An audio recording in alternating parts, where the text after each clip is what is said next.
buenas noches, Narda. Gracias por estar en el canal. Bienvenida. Muchísimas gracias, John, por la invitación. Para mí es un gusto estar aquí hablando contigo.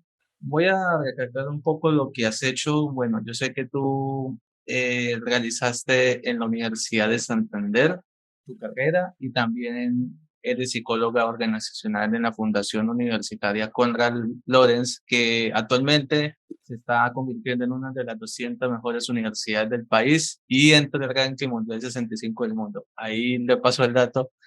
Interesante. Y también, no solo aparte de la psicología, también capacitadora, motivadora empresarial y también enfoque del bienestar universitario, claro, de la cuestión pública. Eso es lo bonito. Ahí por destacar.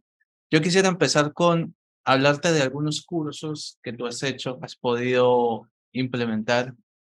Yo tengo colegas, no voy a regalar las cuentas, pero sí hay colegas que han experimentado tus cursos. Entonces yo quisiera empezar con uno de los primeros, que es gestión del cambio. Esto habla sobre en cómo la persona puede dar un giro de 360 grados a poder realizar algo que jamás esperaba. Es decir, yo me encuentro actualmente en cuestión de aprender inglés, pero ¿cuál sería el cambio? Lo que tú implementaste en ese curso es que el cambio se basa en, o sea, a veces hacerlo y no pensar tanto, porque si uno piensa, el cambio no va a llegar. Entonces te quiero preguntar, cuál es ese método en el que las personas podemos, algunas veces no poder tanto dejar el pensamiento atrás y poder actuar? ¿Cómo poder hacerlo? Bueno, primero de todo me gusta que se llame gestión del cambio, porque gestionar es una toma de decisión. Y lo primero que se debe hacer antes de tomar la decisión es evaluar qué es lo que me está impidiendo dar el paso hacia el cambio. Usualmente son miedos, John. Usualmente las personas tienen miedo a lo desconocido, miedo al fracaso, miedo a que el cambio no le favorezca, miedo y miedo y miedo, ¿no? Lo primero que yo le recomiendo a la persona es empiece a trabajar con esos miedos y láncese al cambio, pero no lo haga de pronto, si es muy miedoso, no lo haga de una, sino que lo haga poco a poco, paso a paso, y verá que los resultados se van a ver, por supuesto. Llego a tocar el punto sobre la inteligencia emocional, otro tema que usted está abarcando en este campo también, que es sobre el poder equilibrar los hábitos, esos hábitos que uno trata de poder comprender. Bueno, si yo estoy en la faceta de aprender inglés, entonces comprar un cuaderno, voy a comprar mis plumas y voy a anotar todo. El verbo to be, el verbo, todos los verbos por habidos y por haber, y aprendo. Entonces, ese es el cambio que uno genera. ¿Cuál es de pronto el método más que yo digo en el que las personas deben que conocerse a sí mismos? En el que a veces las emociones sí pueden jugarle una buena energía, yo creo que a través del momento, pero ¿cómo esta adrenalina puede ser constante en este aspecto? Bueno, cuando hablamos de inteligencia emocional, la inteligencia emocional tiene dos partes. Una es mi parte interna, el área interna mía, y la otra es el área donde yo me relaciono con los demás, que es donde se habla de empatía, que es el punto central de la inteligencia emocional. Pero cuando yo quiero desarrollar cambios en hábitos, quiero aprender una nueva habilidad, quiero hacer algo especial y nuevo, lo primero que la persona debe hacer es empezar a conocerse, y además de conocerse, saber cómo es, saber cuál es su esencia, en qué momentos actúa de esta manera, en qué momentos actúa de otra, cómo piensa, reconocer que es diferente a los demás, que no puede parecerse a los demás. También el amarse, aceptarse y tolerarse. Todo esto lleva al autocontrol, o sea, siempre son lo que yo llamo los autos, ¿no? El autoconocerse para autoaceptarse, autoamarse y por supuesto el autocontrol. Entonces, por ejemplo, una habilidad nueva como es la del inglés, es muy importante que tú te autoconozcas porque de esa manera tú te metes por el lado que a ti te gusta. Tú no puedes meterte a estudiar inglés con los matemáticos, con los ingenieros, con los filósofos, por ejemplo, si tú eres comunicador social. Además, tú tienes una ventaja muy grande y es que tienes desarrollada la habilidad comunicativa, aunque en español pasarla al inglés no es realmente tanto el cambio. O sea que tienes una ventaja. Ese punto te sirve a ti para motivarte y decir, oye, yo puedo, yo soy capaz, porque si yo lo hice muy bien en español, lo puedo hacer muy bien en inglés y en cualquier otro idioma. Y es un punto súper interesante porque ahí uno descubre el círculo ETA, el poder hablar como uno desea inglés, escucharlo, eh, o escucharlo, hablarlo, intentarlo con el input, puede ser tomar las decisiones y avanzar. Esos son los círculos Z que tú describes y me pareció interesante porque no solo habla de poder crear ese territorio, ese campo, ese mundo.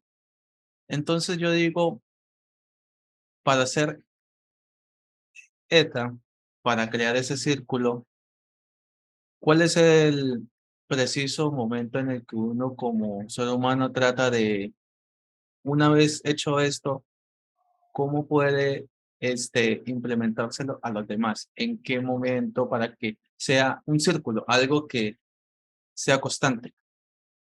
Definitivamente a través del ejemplo o también llamado testimonio.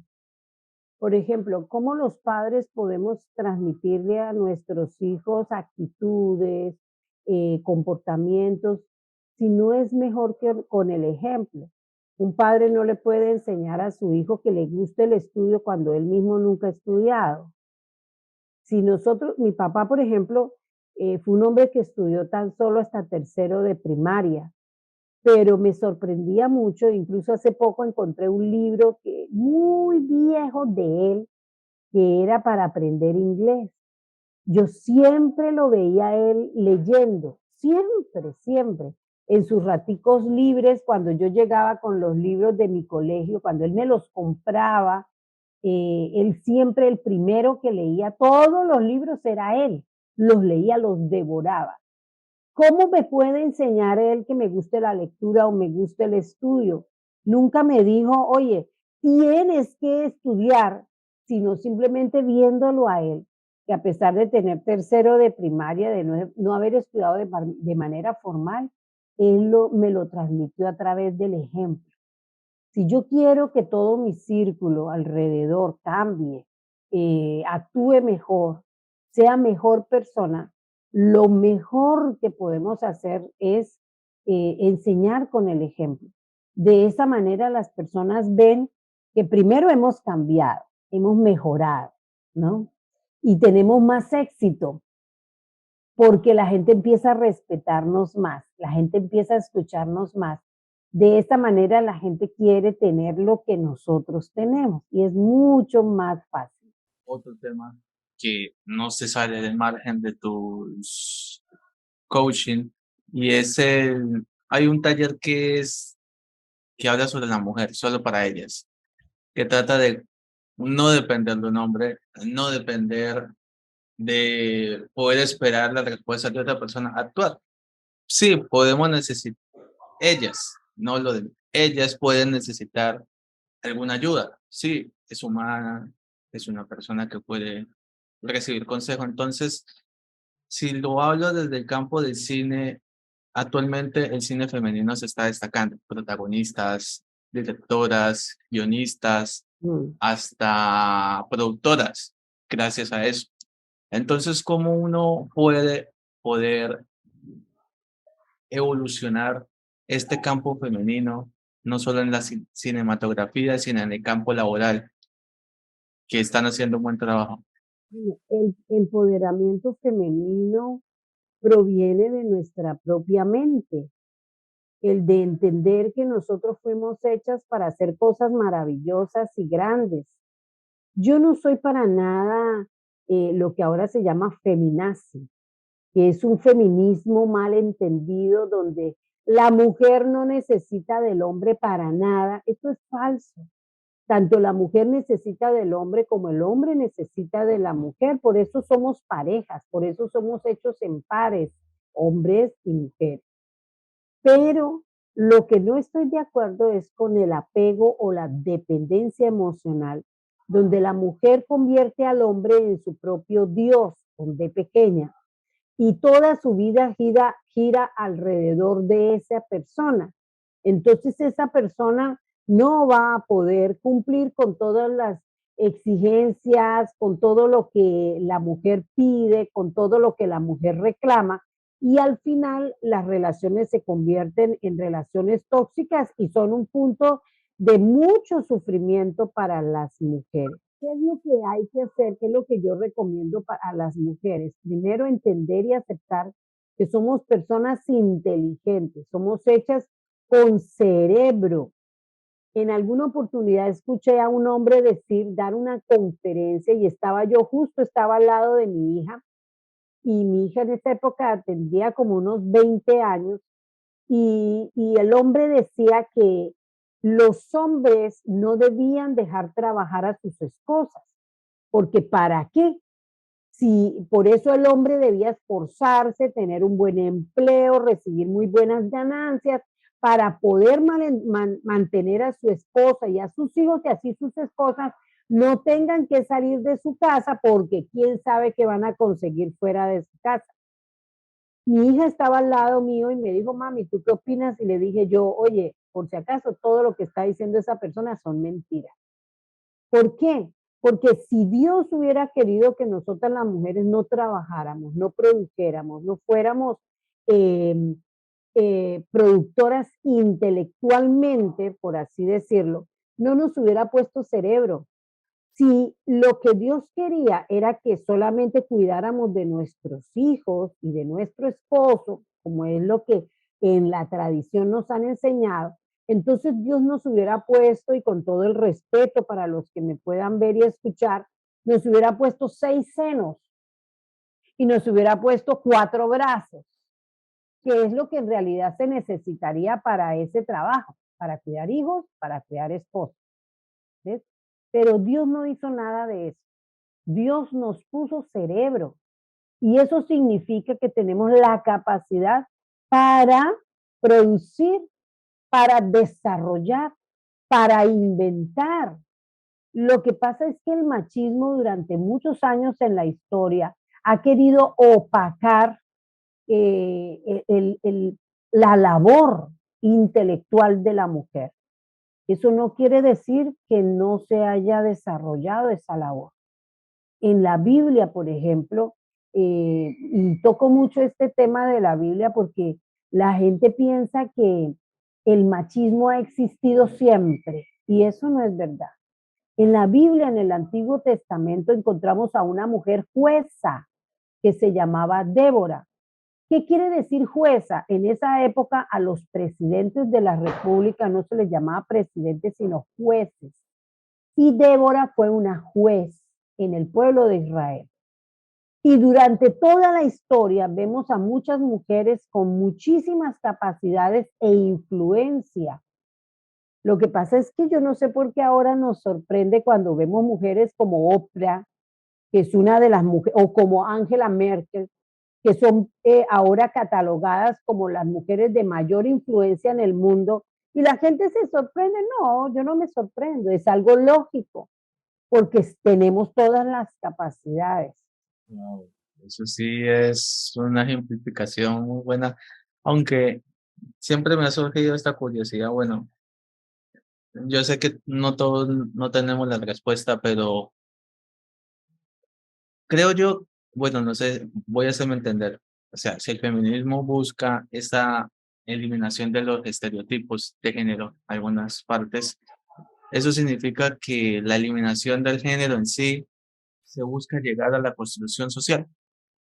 Yo la verdad ese tema no lo conozco muy bien, no soy militante de ese feminismo que se ha desarrollado ahora, donde está buscando que la mujer crezca, se engrandezca pisoteando al hombre. Mm, Eso me parece una tontería porque antes se ve al hombre como que pisotea a la mujer y como el hombre pisotea a la mujer, entonces tenemos que buscar un desquite donde la mujer pisotea al hombre. No le encuentro lógica a eso. Ahora, el hombre no pisotea a la mujer se deja pisotear porque quiere en realidad. ¿Ves? La mujer tiene toda la capacidad de tener autoridad y de decir, no, no, exijo respeto, pero la mujer no puede exigir respeto si no respeta. Y todos estos movimientos, marchas en Bogotá, por ejemplo, que se ha sufrido tanto de esas marchas feministas que lo que han hecho es hacer desastres con los monumentos históricos. Eh, ¿Qué es lo que están haciendo? No entiendo. Y siempre que veo eso, yo me sorprendo y digo, esas mujeres a mí no me representan para nada. O, por ejemplo, que están a favor del aborto, ¿no? Y es que yo debo administrar mi propio cuerpo, soy la dueña de mi propio cuerpo, sí es verdad, pero es preferible que se prevenga el embarazo, es preferible. O si la mujer tiene al bebé, pueda darlo en adopción, pero decidir por otra vida como es un bebé, está comprobado que cuando el óvulo es fecundado por el espermatozoide, ahí ya hay vida. No es un simple, como no sé, animalito, plantita, no. Es un ser humano que, aunque es muy pequeñito y no lo vemos, es casi microscópico, existe. ahí aclaraba muchas dudas. Y eso la gente, cuando verá esta entrevista, va a comprenderlo muy bien. Claro que hay un tema de flexibilidad también sobre otro tema que usted se especializa, que es los 4 niveles de la vida. Es que como más bien en preguntarle cómo poder, aplicar de forma correcta, yo te digo, ¿cuál es el nivel que más te ha fascinado poder llegar a descansar? ¿Y cuál de todos? Claro que los 4 son muy importantes, pero ¿cuál es el más importante para que uno comience como a cuestionarse la vida misma? Bueno, repasemos. Los 4 niveles de la vida son basados en una investigación que realizaron un equipo de sociólogos, filósofos, abogados, psicólogos, etcétera. No recuerdo qué otros, biólogos creo que también, donde encontraron que la gran mayoría de las personas están divididas en 4 niveles respecto a la actitud que tienen ante la vida. El nivel más inferior es el nivel de deambular, que es el nivel donde las personas no le encuentran sentido a su vida, son las que más sufren de depresión. ¿Por qué? Porque sienten que cada día es una repetición, ¿no? Es una película que se repite cada día. O sea, me levanto, me baño, me visto, salgo a trabajar, vuelvo, almuerzo, salgo otra vez, regreso por la noche, descanso y vuelvo al otro día a hacer lo mismo. Esto produce muchísima depresión en las personas y de eso es lo que más se está viviendo hoy en día. Otro nivel inferior es el de la diversión, donde nosotros podemos ver personas que han logrado todo lo que nosotros aparentemente queremos, que es como es el dinero, la fama, los bienes, las riquezas, como por ejemplo Michael Jackson, Robin Williams, eh, esta cantante, una cantante muy famosa que se me escapa el nombre, mujeres y hombres con muchísimo dinero, mucha fama, que lo han alcanzado todo, pero que terminan suicidándose. Michael Jackson de pronto no se suicidó, pero Michael Jackson contrataba un anestesiólogo todas las noches para que lo anestesiara para que pudiera descansar, porque su vida era tan triste que no podía dormir. Y yo pregunto, pero triste, ¿por qué si lo tenía todo en apariencia?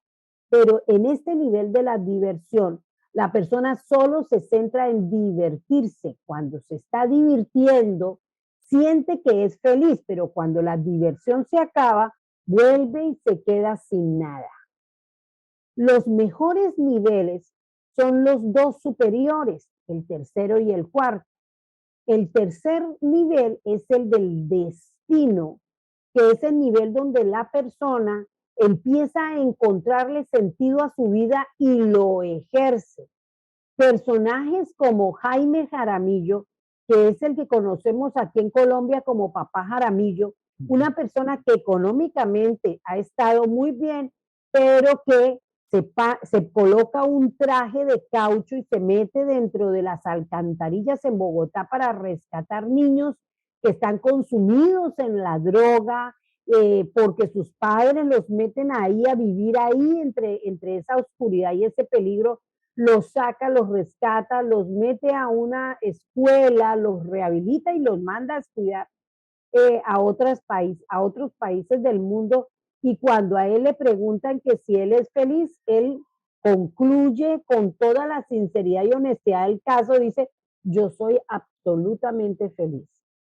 Ese es el nivel de la dirección, donde la persona ha encontrado el punto donde de equilibrio, donde hay una parte para él, pero hay otra parte que tiene que compartir con otros que no son de su familia, que son personas que necesitan que les estiremos la manito y compartamos con ellos.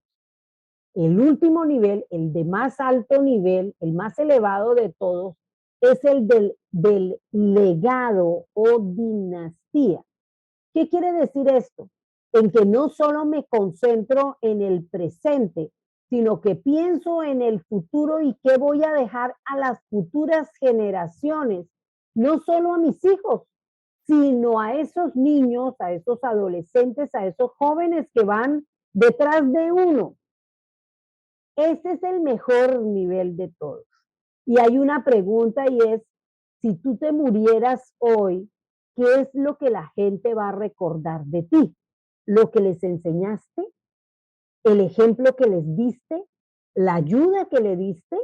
¿O que eras una persona egoísta, cascarrabia, mejor que se murió? Por ejemplo, esa es la pregunta que nos tenemos que hacer todos. De verdad, sí, porque ahí es donde radica esta palabra, ¿cuál fue tu legado? O haciendo referencia a Papá Jaime, como lo mencionaste, que él escucha la voz de tu corazón y si te equivocas, está como en el libro de perdono, pero no olvido. Ahí salió esa famosa frase. Esas son referencias de la vida misma, son los niveles. Bueno, por último, muchas personas están debatiendo mucho sobre un tema que me pareció interesante referente a la expresividad oral. Yo sé que tú tienes bastantes técnicas, el poder aprender, el poder conocerse, pero hay un tema que a muchos les inquieta y es el tema del qué dirán. Muchas, o sea, yo sé, puede ser el más experimentado de 20 a 30 años, pero algún comentario falla. Entonces, ¿cómo nosotros como sociedad podemos, no sé si reprimir todo esto, pero sí reemplazar eso y enfocarnos, o sea, hacer como una máquina, por así decirlo?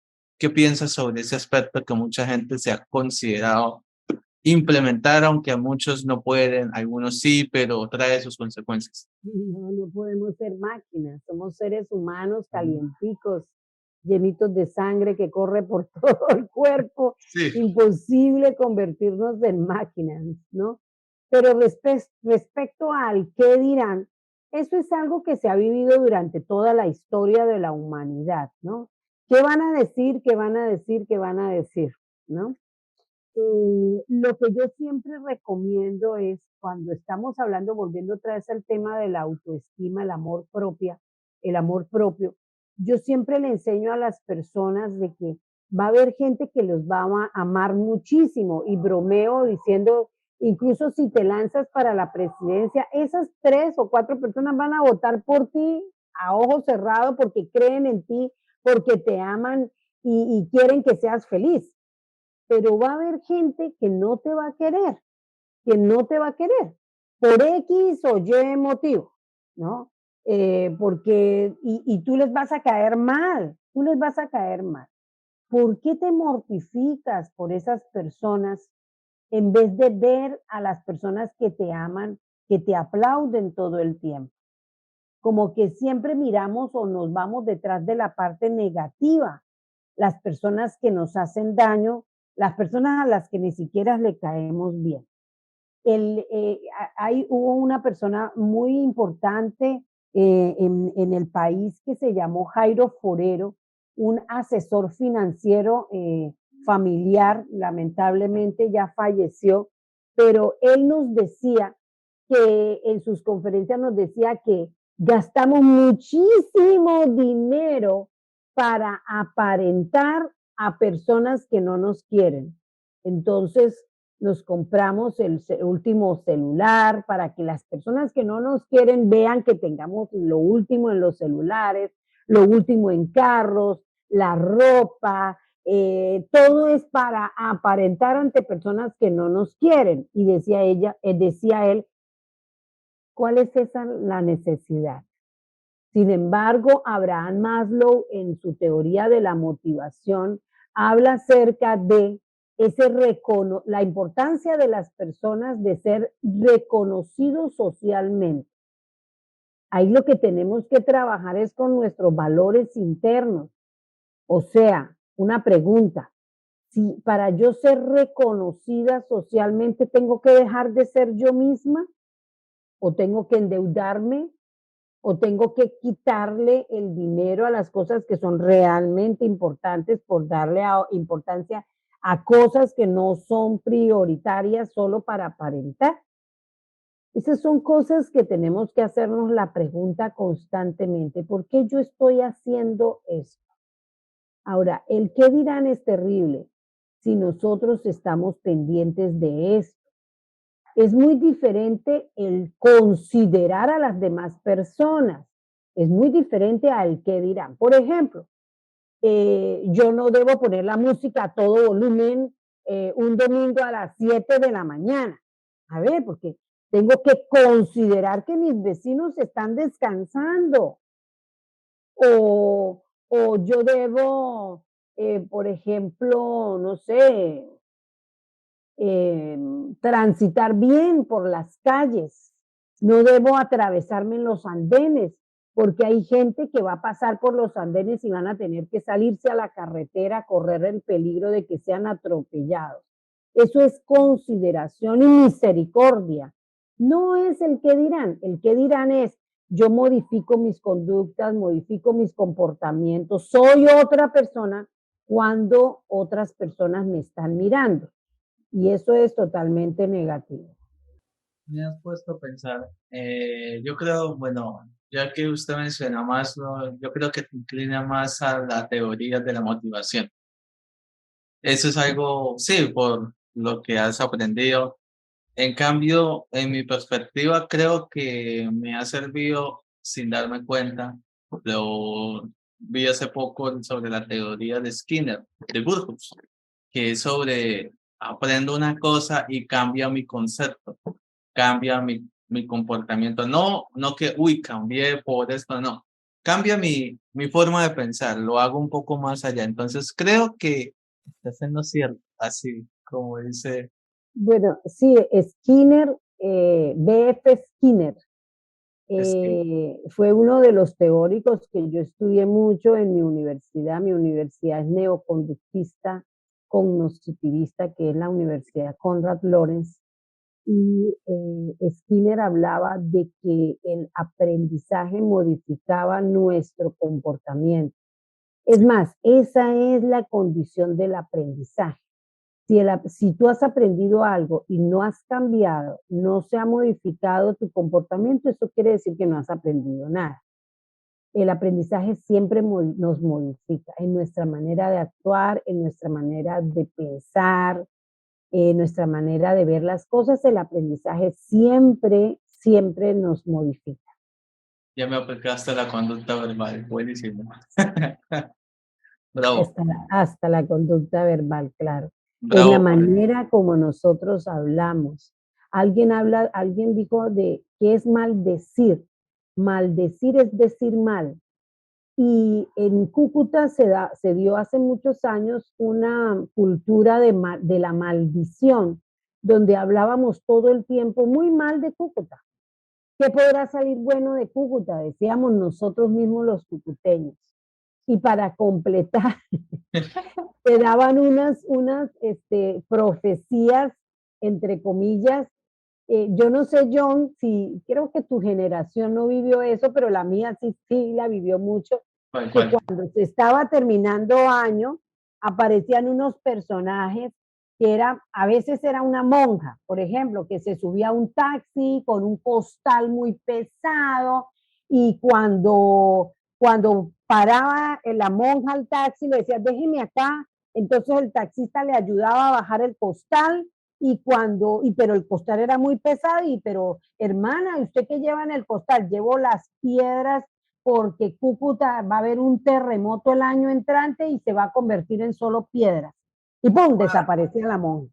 Entonces esa profecía dominaba todo Cúcuta y la gente empezaba a tener miedo y es que Cúcuta es un moridero y es que Cúcuta es un desierto y es que Cúcuta... Pero de un tiempo para acá, ese lenguaje ha empezado a ser modificado y el cucuteño ha empezado a hablar bien, ya no hablar mal, sino hablar bien de Cúcuta. Ha empezado a ver lo positivo, además que el que hable mal de Cúcuta es porque es ciego, sordo, mudo, porque Cúcuta está muy bella, qué ciudad tan hermosa. Cúcuta se ha modificado, Cúcuta ha crecido, Cúcuta se ha actualizado, Cúcuta se ha embellecido. No, no, no, no, no. O sea, Cúcuta está muy, muy hermosa. Tenía que decir, se dijo, y te felicito por eso. Quedan 5 minutos, aprovechemos. Primero, responder la última pregunta y es cómo te defines en una palabra. Y segundo, tus redes sociales. Un saludo para Colombia, Latinoamérica, que este canal ha sido visto también en distintas partes del mundo. Y bueno, invita a la gente a que, ¿dónde pueden adquirir sus libros? La cámara es tuya. Bueno, me dijiste una palabra, siempre, siempre, siempre que me dicen, defínate en una palabra, siempre se me viene la misma palabra. Estoy hablando que desde niña siempre me definió y es la alegría. Me ha encantado ser alegre, a pesar de las circunstancias.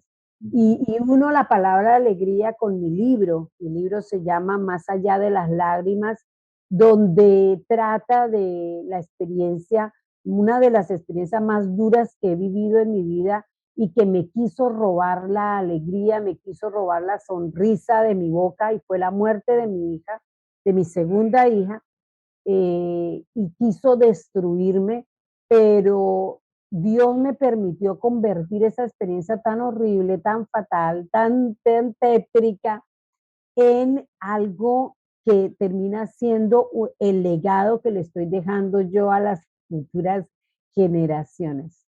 Es la esperanza más allá de las lágrimas. Este es un libro pequeño, muy económico, en realidad vale 30,000 pesos. El plan es que la gente lo lea, que lo adquiera y que lo lea. En este momento se encuentra en la librería Vida del Centro Cristiano Los Pinos. Usted entra por el restaurante, ahí junto al restaurante queda la librería, se llama Librería Vida. Ahí vale 30,000 pesos o lo puede adquirir a través mío, o sea, me puede llamar y yo con mucho gusto se lo hago llegar a cualquier parte del país o del mundo, porque yo ya lo estoy enviando fuera del Uy. país.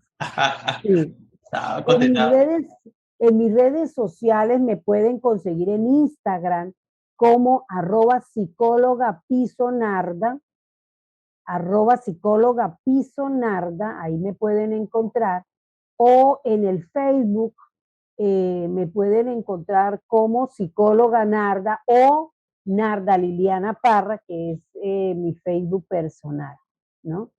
En mi teléfono o mi WhatsApp, si desean anotarlo, si desean conectarse conmigo, es el 312 59 78 249.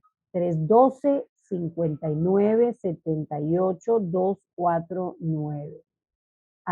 Atiendo consultas presenciales, pero también virtuales, ¿no? He atendido pacientes en Australia, en España, Estados Unidos, aquí en Latinoamérica, en Guatemala, en Perú, en Argentina, perdón, en Chile, en Colombia, en todas partes, hasta Boyacá, Sí. he atendido pacientes, ¿no? Porque, bueno, esto de la virtualidad ha sido una bendición muy grande porque al final terminó acercándonos a todos. Narda, fue un gusto hablar con usted. Muchísimas gracias, Dios la bendiga y ánimo. Amén, amén. Un abrazo, John, que estés muy bien. A usted. Te Hasta aviso luego. te aviso cuando salga la entrevista. Un abrazo. Bueno, hasta luego. Hasta luego. Chao.